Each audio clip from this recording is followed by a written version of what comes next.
తెలంగాణలో కాంగ్రెస్ గవర్నమెంట్ వచ్చిన తర్వాత 50,000 ఉద్యోగాలు ఇచ్చాము అని చెప్పేసి నిరుద్యోగులకి కావచ్చు, ఇక్కడ తెలంగాణ ప్రజలకు కావచ్చు రేవంత్ రెడ్డి చెప్పడం జరిగింది.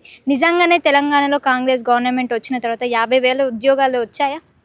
ఈ 50,000 ఉద్యోగాల మాటన మొత్తం అబద్ధాలే చెప్పారు.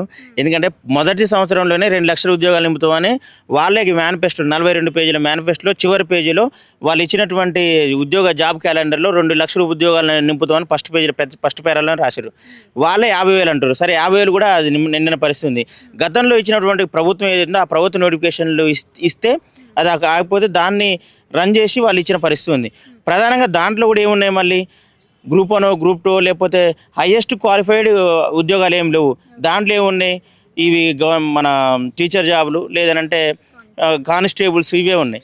అంటే డిపార్ట్మెంట్కి సంబంధించిన వాళ్ళే ఉన్నాయి. ఈ డిపార్ట్మెంట్కి సంబంధించిన వాళ్ళు ఏం చేస్తారో మనం చూడవచ్చు. కాబట్టి ప్రధానంగా ఈ 50,000 ఉద్యోగాలు కూడా ఇచ్చిన మాట వాస్తవం కాదు. కాబట్టి వీళ్ళు 2 లక్షల ఉద్యోగాలు ఇస్తున్నారు. వాటి మీద దృష్టి పెట్టాలి.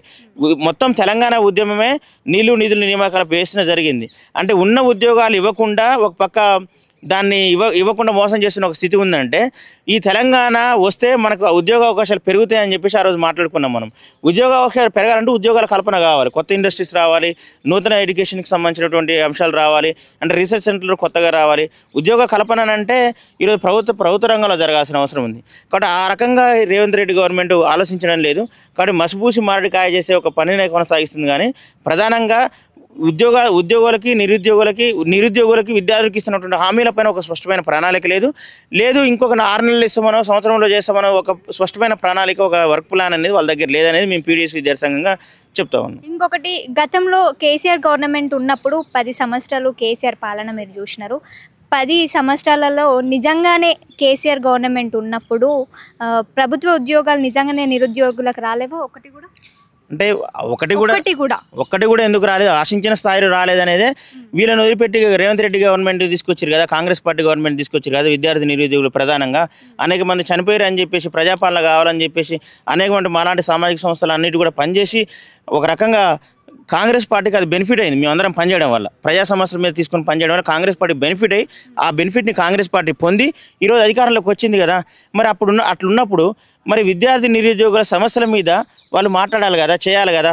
అట్లాంటి చేసే ఒక స్థితి లేదు, కనబడడం లేదు. ఇప్పుడు ఈరోజు టెట్ ఎగ్జామ్ జరిగి జనవరి 12 టెట్ ఎగ్జామ్ జరిగితే మొన్న లాస్ట్ ఒక 10 రోజులకే మనకి దాని రిజల్ట్ వచ్చింది. వెంటనే మేము డిఎస్సీ వేస్తామని చెప్పేసి మాట్లాడారు. కానీ ఆ డిఎస్సీ ఎక్కడ వేయలేదు. కొత్త ఉద్యోగాలు సృష్టిస్తామని గ్రూప్ 1 కానీ గ్రూప్ 2 కానీ ఎమ్మటే నోటిఫికేషన్ వేస్తామన్నారు. ప్రతి సంవత్సరం పలానా తేదీకల్లా నోటిఫికేషన్ ఇస్తామని చెప్పేసి మాట్లాడారు. వాళ్ళు ఇచ్చిన ఉద్యోగాల నోటిఫికేషన్కి ఉద్యోగాల క్యాలెండర్కి వాళ్ళే భరోసాని ఇవ్వని ఒక స్థితి మనకు తెలంగాణ రాష్ట్రంలో కనపడతా ఉంది. కాబట్టి ఇప్పటికైనా రేవంత్ రెడ్డి ప్రభుత్వాన్ని మేము ఏం కోరుతా ఉన్నామంటే, విద్యార్థి నిరుద్యోగ సమస్యలు పరిష్కరించకపోతే మీరు వాళ్ళ చేసే ఉద్యమాల ద్వారానే, వాళ్ళు చేసే కార్యక్రమాల వల్లనే మళ్ళీ మీ అధికారం కోల్పోయే ఒక ప్రమాదం ఉంది. కాబట్టి దీన్ని మీరు ఒక ముందస్తు హెచ్చరికగా మీరు తీసుకొని చెప్పేసి చెప్తా ఉన్నాం.